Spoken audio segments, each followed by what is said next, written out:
Elshinta News and Talk.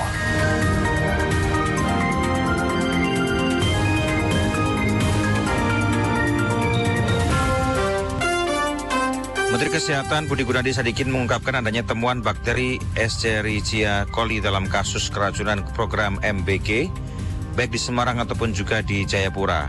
Budi menyebut bahwa Kemenkes telah mengetahui letak masalahnya dan telah memberikan masukan kepada BGN. Sebelumnya Dinkes Kota Semarang mencatat ada sekitar ratusan siswa SMKN 6 Semarang yang diduga keracunan MBG. Selain itu 14 guru juga diduga mengalami keracunan. Sementara di Jayapura setidaknya ada 120 orang yang diduga keracunan di distrik Depapre maksud kami. Sementara beberapa orang tua memperkirakan jumlah yang terdampak bisa mencapai 200 hingga 300 orang atau lebih. Langkah apa yang harus dilakukan untuk memastikan keamanan pangan bagi penerima manfaat dan hak apa yang perlu diberikan kepada para korban? Kita akan jumpai Wakil Ketua Komisi Advokasi dan Pengaduan BPKN RI, Intan Nur Rahmawati, SHMH.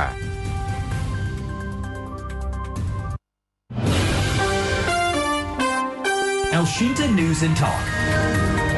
Bu Intan, sungguh memprihatinkan ya, kejadian keracunan masih terus terjadi berulang setelah beberapa waktu sempat tidak ada, namun ini muncul kembali dan terjadi di Kota Semarang bahkan Jayapura. Ini kan berarti yang rugi adalah para penerima manfaat yang seharusnya mendapatkan manfaat gizi, tapi malah kemudian mendapatkan manfaat racun. Ya, kira-kira apa kemudian yang bisa disoroti dari kejadian ini, Bu Intan? Ya, sebetulnya ini adalah fenomena gunung es ya. Sudah lama sekali kita mendengar persoalan seperti ini. Entah itu penyulutnya itu dari situasi politik ataupun dari sosial kemasyarakatan gitu. Kita tidak tahu ya gitu loh. Tetapi sampai dengan saat ini saya pikir pemerintah itu sudah membenahi banyak hal. Mulai dari tata kelola, kemudian kepemimpinan, kepengurusannya juga gitu. Itu seharusnya menjadi lebih baik dan jangan ada lagi perkara-perkara yang sifatnya yang minoritas seperti itu ya. Nah itu memang menjadi perhatian khusus dan sangat memprihatinkan jika itu memang terjadi. Sedangkan program MBG ini memang digadang-gadang sebagai program andalan yang bisa memengaruhi seluruh sektor, terutama dari pertumbuhan sumber daya manusianya yang mengkonsumsi itu, Mas. Dengan adanya temuan ini berarti sebenarnya konsumen dirugikan. Dan seharusnya para konsumen ini akan mendapatkan hak harusnya ya. Hak apa sebenarnya yang bisa diberikan ketika konsumen mendapatkan hal yang tidak sesuai dengan manfaat yang diterima?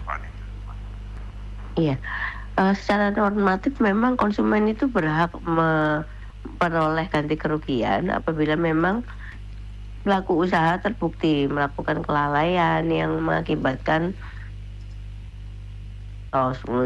kerugian masyarakat.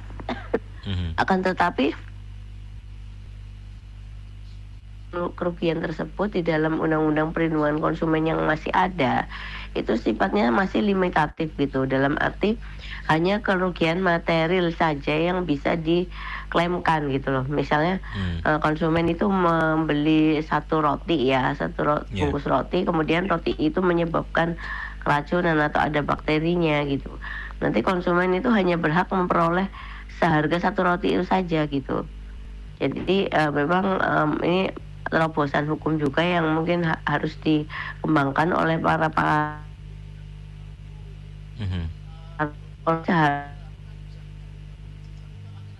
itu ya, sebagaimana diamanah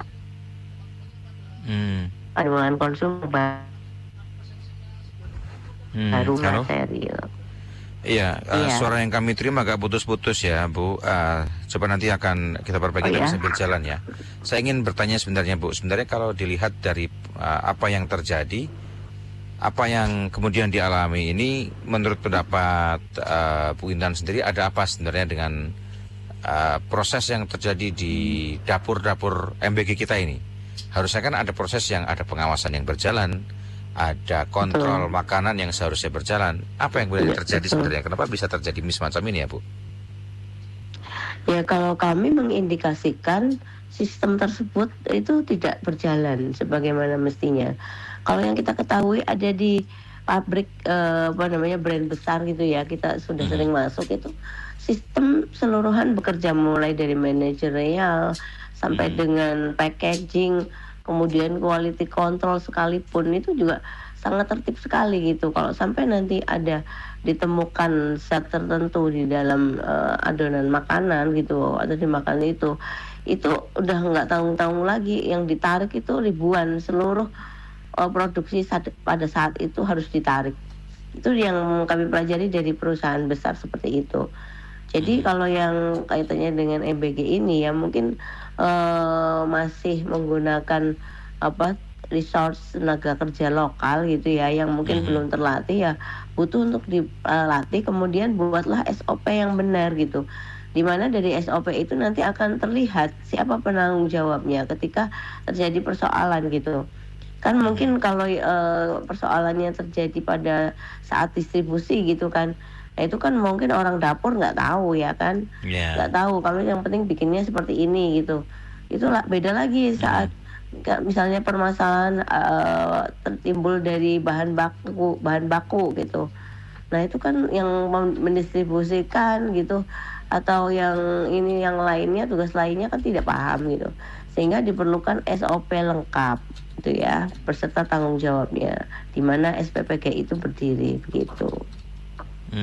Baik, ini menjadi hal penting yang sebenarnya harusnya bisa diperhatikan. Betul. Harusnya kan juga ada pelatihan-pelatihan ya Bu, sebelum mereka itu akan bekerja, dan sebenarnya kan sudah ada direktur atau manajer-manajer SPPG di tiap-tiap dapur yang mereka punya kontrol seharusnya kan. Ini bagaimana sebenarnya yang harus dievaluasi Bu?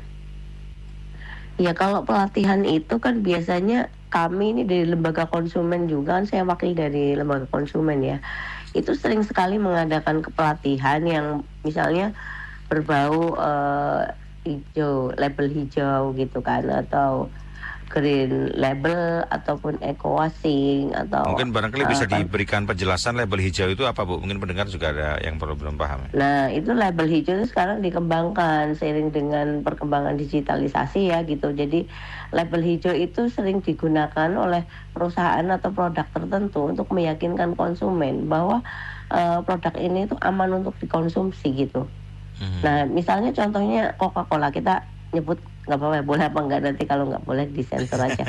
Coca-Cola itu sekarang kan menerbitkan produk yang semua kemasannya itu warna hijau, dan di situ tertulis zero sugar gitu kan, zero sugar gitu.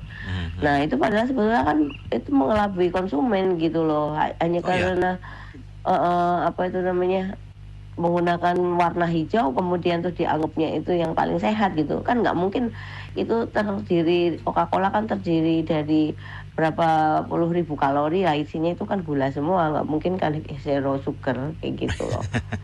Seperti itu contohnya. Kemudian ada juga produk-produk fashion gitu yang masuk ke mall gitu seperti H&M gitu-gitu.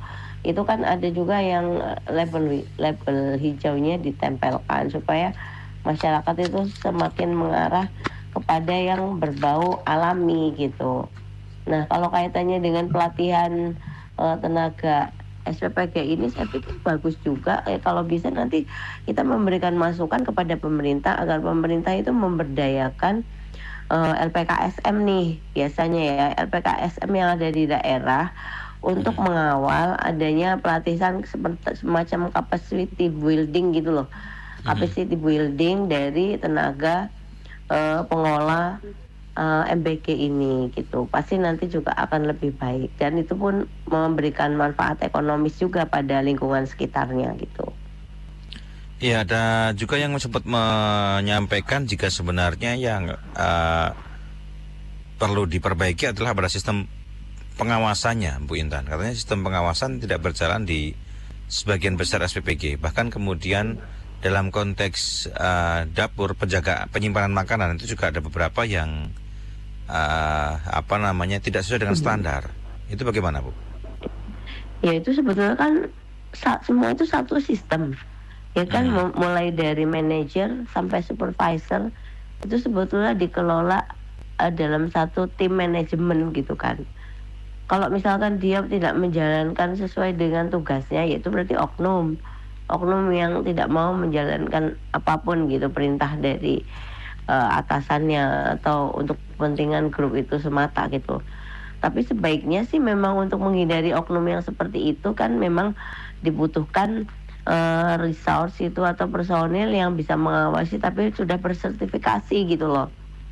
Sudah bersertifikasi gitu. Jadi misalnya dia sertifikasi apa gitu, ISO berapa begitu. Nah, itu nanti akan sangat kepake gitu sehingga mereka bisa mempertahankan kualitas produk begitu. Gitu. Baik. Kalau kemudian jika kita melihat agar kemudian kejadian ini tidak berulang ya, ini dua saja sudah mungkin ada 1000-an orang yang kena, karena kabar kami yang kami terima di Semarang itu hampir sekitar 700. Kemudian yang di Jayapura kan ada sekitar 200 sampai 300, cukup lumayan banyak anak-anak yang kena ini. Kami juga sempat mendapatkan kabar yang di Semarang itu sempat katanya ada beberapa yang merasakan makanannya kemudian baru terasa pusing. Malamnya ada gitu, ada yang kemudian yang waktu itu langsung gitu kan. Nah, ini agar kemudian hal ini tidak berulang dan bisa diselesaikan dengan cepat, apa yang harus dilakukan, Bu? Ya, itu memang quality control penting sekali ya. Supervisor quality control itu penting sekali sebelum makanan tersebut diedarkan.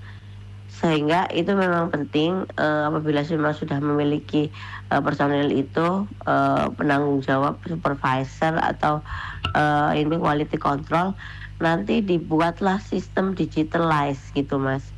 Seperti yang diamanahkan oleh Pak Kepala BGN itu kan, itu nanti bisa dibuatkan semacam barcode gitu misalnya. Barcode, kemudian yang bisa langsung nge-link integrasi mungkin ke SPPG dan BGN pusat mungkin gitu. Jadi nanti bisa langsung ketahuan gitu loh, apa itu namanya, ini kualitasnya bagaimana dari pusat. Kemudian untuk melakukan evaluasi tanpa harus banyak demo-demo ribut-ribut kayak gitu. Gitu loh. Ya kasihan juga sih ya kalau namanya sekolah gitu kan. Ya buat kami ini ya mungkin karena kami keterbatasan finansial, jadi seneng lah dapat makanan di sekolah gitu kan, anak juga nggak harus mikir-mikir lagi. Saya pikir ini tujuannya semua baik sih Mas sebetulnya, cuman karena tata kelolanya dan tingkat kedisiplinannya yang memang belum terukur, jadi ya begitu yang terjadi. Baik. Terakhir barangkali Bu ada harapan dan juga mungkin titik tekan yang disampaikan berkaitan dengan perbincangan kita, berkaitan dengan perbaikan di SPPG, khususnya juga mungkin barangkali di BGN juga, agar kemudian kejadian ini tidak berulang, Bu. Jadi ini karena ini sudah menjadi isu nasional ya, dan menjadi program prioritas nasional, di mana segala sesuatunya itu sudah terserap mengarah ke untuk MBG ini gitu. Ya seharusnya MBG ini lebih maksimal lagi gitu loh dalam melayani masyarakat dalam hal pemenuhan gizi anak, orang tua dan balita gitu ya. Mulai dari tingkat pusat gitu, pimpinan itu harusnya itu menerbitkan sebuah sistem di mana nanti sistem itu nanti semacam ya UPT kali ya, unit pelaksana teknis di daerah-daerah gitu. Unit pelaksana teknis di daerah-daerah. Kemudian dari UPT itu nanti ada kepalanya, ada manajer, ada supervisor, baru nanti ada personil-personil yang mengerjakan itu. Kemudian nanti dari sisi transportasinya, armadanya itu bagaimana. Kemudian dari sisi supplier bahan-bahan makanan itu bagaimana gitu. Nah itu sebaiknya juga sering-sering juga dilakukan pelatihan ya untuk pada pengelola MBG makanan bergizi tersebut oleh instansi tertentu yang memang sudah dipercaya gitu loh. Jadi memang tingkat ininya kecil nantinya gitu. Ya pelatihan itu penting sekali Mas. Tuh. Baik, luar biasa. Terima kasih Ibu Intan sudah berbincang bersama El Sinta pada siang ini, Bu. Iya, sama-sama. Selamat siang Bu Intan. Baik. Ya. Demikian wawancara kami bersama dengan Wakil Ketua Komisi Advokasi dan Pengaduan Intan Nurrahmawanti SHMH. El Shinta News and Talk.